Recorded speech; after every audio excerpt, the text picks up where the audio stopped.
ಶುರುವಾಗಿಲ್ಲ ರೀ ಅನ್ನುವಷ್ಟು ಮಟ್ಟಿಗೆ ಮಾತಾಡ್ತಾ ಇದ್ದಾರೆ. ಅಂದಾಗ ಈ ದೇಶ ಉದ್ಧಾರ ಯಾವಾಗ ಆಗ್ಲಿಕ್ಕೆ ಸಾಧ್ಯದ?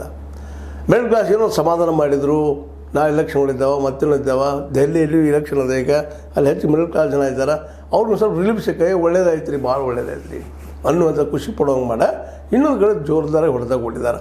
ಇದರಿಂದಾಗಿ ಈ ದೇಶ ಉದ್ಧಾರ ಆಗಿದ್ರೆ ಹೇಗಾಗ್ತದೆ? ಈಗ ಮೊದಲೇ ನೋಡಿರಿ, ಕೃಷಿಗಿರಿ ಎದಕ್ಕೆ ಸಾಲ್ತದ್ರಿ ಇದು? 1,71,437 ಕೋಟಿ ರೂಪಾಯಿ ಲಾಸ್ಟ್ ಇಯರ್ನ ಹೇಳ್ತೀನಿ. ಬಜೆಟ್ ಅದು 2-3 ತಿಂಗಳಲ್ಲಿ 2 ಲಕ್ಷ ಕೋಟಿ ರೂಪಾಯಿ ಖರ್ಚು ಮಾಡಿ ಹೋಗ್ಬಿಟ್ಟಿದ್ರು ಈ ಒಂದು ಇನ್ಫ್ರಾಸ್ಟ್ರಕ್ಚರ್ಗೆ ಅಂತಾರೆ, ರೋಡಿಗೋ ಮತ್ತದಕ್ಕೋ. ಇದೊಂದು ವರ್ಷಕ್ಕಿಟ್ಟಿದ್ದಾರೆ. ಶಿಕ್ಷಣದಿಂದ ಕೇಳೋ ಆಗಿಲ್ಲ ಇದು. ಇದರಿಂದ ಅವ್ರು ಪೇಮೆಂಟ್ ಸಹಿತ ಆಗೋದಿಲ್ಲ. ಇದು 1,22,650 ಕೋಟಿ ರೂಪಾಯಿ ಇಟ್ಟಿದ್ದಾರೆ. ಮೇನ್ ಇವೆಲ್ಲೂ ಮುಖ್ಯ ರೀ, ಕೃಷಿ, ಶಿಕ್ಷಣ ಮತ್ತು ಆರೋಗ್ಯ. ಇವು ಮೂರನೇದ್ದು. ಆರೋಗ್ಯದಲ್ಲಿ 92,311. ಯಾರಿಗೇನು ತೋರಿಸ್ತೀರಿ? ಏನು ಯಾವ ರೋಗ ಕೊಡೋದು? ಒಂದಿಷ್ಟೇನೋ ಘೋಷಣೆ ಇಟ್ಟಿದ್ದಾರೆ, ಎಲ್ಲಪ್ಪ ಆತ್ಮನಿರ್ಭರ ಮತ್ತೇನೋ ಹೇಳ್ತಾ ಇದ್ದಾರೆ, ಆರೋಗ್ಯ ಅವ್ರಿಗೆ ಹೆಲ್ಪ್ ಆಗುವಂಥದ್ದು ಮಾತಾಡ್ತಾರೆ, ನಾವು ಹೆಲ್ಪ್ ಮಾಡ್ತೀವಿ ಅಂತ ಹೇಳ್ತಾರೆ, ನಾವು ಗುಳಿಗೆ ರೇಟ್ ಕಡಿಮೆ ಮಾಡಿದ್ವಿ ಅಂತ ಹೇಳ್ತಾರೆ, ಕ್ಯಾನ್ಸರ್ಗೆ ನಾವು ಅವಕಾಶ ಕೊಡ್ತೀವಿ ಅಂತ ಹೇಳ್ತಾ ಇದ್ದಾರೆ. ಆರೋಗ್ಯ ಭಾಗ್ಯದ ಬಗ್ಗೆ ಆಯುಷ್ಮಾನ್ ಭಾರತ ಅಂತ ಹೇಳ್ತಾರೆ. ಎಷ್ಟು ಜನಕ್ಕೆ ಕೊಡ್ತಾ ಇದ್ದಾರೆ, ಎಷ್ಟು ಮುಟ್ಟಿದೆ, ಎಷ್ಟು ಜನ ಇದಕ್ಕೆ ಉದ್ಧಾರ ಆಗಿದ್ದಾರೆ ಅಂತ. ಇನ್ನುಳಿದ ರೋಗಗಳಿಗೆ ಇಲ್ಲಿ ಏನು ವ್ಯವಸ್ಥೆನೇ ಇಲ್ಲ. ಈಗಾಗಲೇ ಕೆಲವೊಂದು ರಿಪೋರ್ಟ್ ನೋಡಿದ್ವಿ ನಾವು. ಈವನ್ ನಮ್ಮ ಸರ್ಕಾರಿ ದವಾಖಾನೆಗಳೆಲ್ಲ ಗುಳಿಗೆಗಳು ಸಿಗ್ತಾ ಇಲ್ಲ ಅಂತೇಳಿ.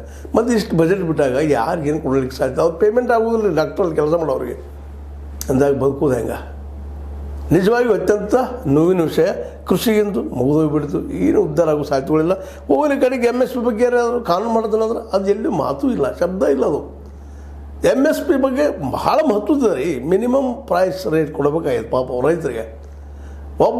ಈಗ ನಮ್ಮ ಆ್ಯಂಕರ್ಗಳು ಅದೇ ರೀತಿ ಆಗಿದೆ, ನಮ್ಮ ಮೀಡಿಯಾಸ್ ಹಾಗಾಗಿಬಿಟ್ಟಿದೆ. ಇವತ್ತು ನೋಡಿರಿ, ಸ್ವಾಮಿನಾಥನ್ ಆಯುಕ್ತ ಅಂದ್ರೆ ಎಲ್ಲ ತುಟ್ಟಿ ಆಗಿಬಿಡುತ್ತೆ ಮಾರ್ಕೆಟ್ ಅಂತ ಹೇಳ್ತಾ ಇದ್ದಾರೆ. ಸ್ವಾಮಿನಾಥನ್ ಆಯುಕ್ತ ಅಂದ್ರೆ ತುಟ್ಟಿ ಹೆಂಗೆ ಆಗ್ತದೆ ರೀ? ಪಾಪ ರೈತ ಒಂದು ಬೆಳೆದ ಬೆಲೆಗೆ ಮಿನಿಮಮ್ ರೇಟ್ ಕೊಡ್ಬೇಕಲ್ಲ ಅವ್ರಿಗೆ.